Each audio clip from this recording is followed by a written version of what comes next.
This is the morning wrap where we give you a complete download of stories that you may have missed out on while you were getting some good night's sleep. Without wasting any of your time, let me quickly dive into the few stories that I have for you. I also have with me a copy of this morning's Hindustan Times, and I'll also run you through the stories that have managed to make it to the paper as well. First things first, we broke down the squad for you. I'm talking about the ODI squad for the New Zealand series. We talked about players that have been in and out of the side. But let me tell you what our Ashwin feels about that ODI squad. He says that perhaps there's one thing that the Indian team could have looked like. Of course, Shreyas Iyer, he says, was always going to be a straight walk-in once he was made available and was fit and fine. But the one player he seems to have a different take on is Rishabh Pant. He feels that Rishabh Pant could have been replaced by Ruturaj Gaikwad, and Gaikwad, who remember had scored a beautiful century in Raipur. In my opinion, was very good because he showed very good temperament playing both space and spin. So Ashwin feels that if there was a need that arose where you needed a backup keeper, perhaps you could have gotten someone from anywhere that you felt like because you're playing the series at home.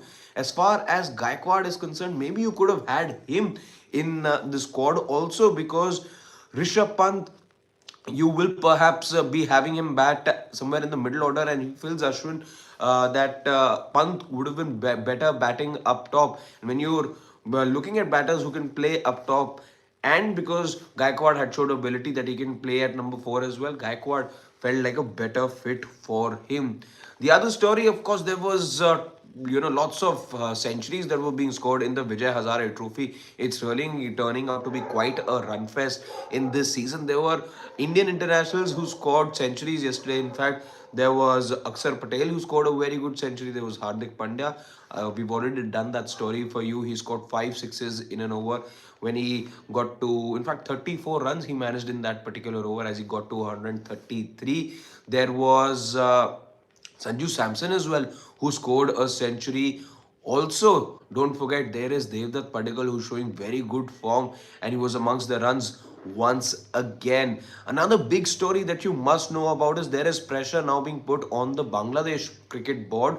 The Bangladesh Cricket Board has been told by the interim government that it's the Mohammad Yunus government that is now putting pressure uh, on the Bangladesh Cricket Board, saying that they must now get in touch with the ICC and look at its venues getting changed for the T20 World Cup. And because of the recent developments, they don't perhaps want to be playing matches in India. They want their matches to be taking place in Sri Lanka. Whether they've made a move on that or not is something we're keeping a close track of. But the government intervening in this particular matter, of course, it comes from the fact that Mustafizur Rahman's 2026 didn't even start this time around. 2026 IPL didn't even start because while he was snapped up by KKR for 9.2 crores, remember, they have now gone ahead and released the fast bowler.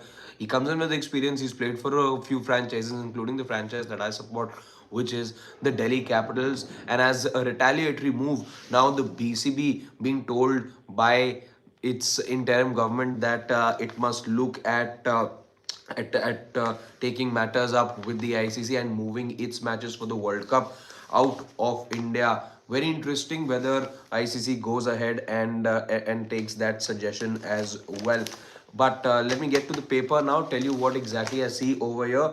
Steve Smith had appeared for the press conference yesterday on the eve of the fifth and final test match. A question was asked to him about his retirement plans and whether he sees himself playing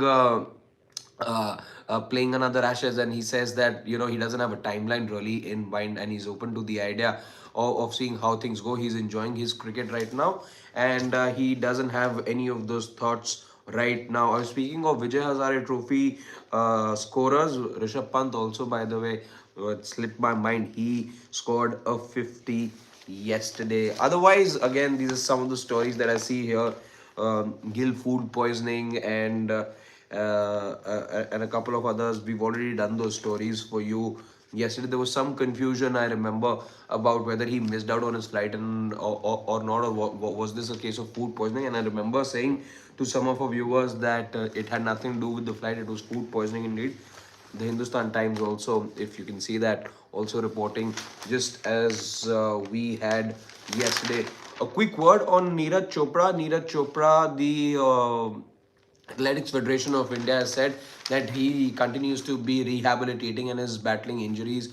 As we saw in the previous season, wasn't the best season for him. The first time we saw Neeraj finish outside the top two, and that was the eighth finish that we saw for him, eighth place finish we saw for him in Tokyo at the World Championships. So Adil Subarimala saying that the athlete's yet to take a call on when he wants his season to begin. A couple of Premier League results as well, but before I get into those results, interesting results, because this needs your attention as well. The AIFF have now said that they will be putting out the schedule next week for the resumption of the IPL, and some of the financial burden will be shared by the ISL clubs, going against what was earlier being reported about clubs having about clubs not wanting to share the financial burden with the AIFF. They are now in consultation with the football board to figure out a way, and by next week we should know what format. This is a, remember, a 20-year plan that the AIFF now has for Indian football, and clubs are on board and in conversation with how things need to move forward. They're also looking at what format the league should be played in, whether there should be two zones, and whether there should be only one home game in the season, and rest of the one away game in the season, and rest of the games they're figuring out how that distribution is going to look like between home and away games. And lastly, the Premier League, well, interesting results over there. Arsenal, the pressure was on them whether they in this year can do something that they've not done last year or in the last few years, which is maintain their place at the top, especially in this crucial phase after Christmas. A very impressive win yesterday. This was a test of their might against Bournemouth. It was 2-2, but then came that winner from Declan Rice, and they managed to secure a 3-2 win and open up a lead at the top. However, Aston Villa not chasing, you're not leaving that chase as far as Arsenal are concerned. They've moved into second place now. That means provisionally you have Manchester City at number three, but remember they also have a game against Chelsea. So there'll be an interesting one. However, Villa, after that thrashing that they got from Arsenal, also registered a good win. I think it was a 3-1 win that they registered yesterday. And yeah, Villa now in second position. That's it, guys. As far as the morning wrap is concerned, I thank you very much for choosing to start the day with us here at Sports Today. I will be joining you now from the India Today Sports Today studios, and that's where we'll be bringing you other stories from. So thank you. Have a good Sunday. It's the first Sunday of the new year. I hope you have a good one, and yeah, look forward to bringing more stories to you. Thank you. Take good care.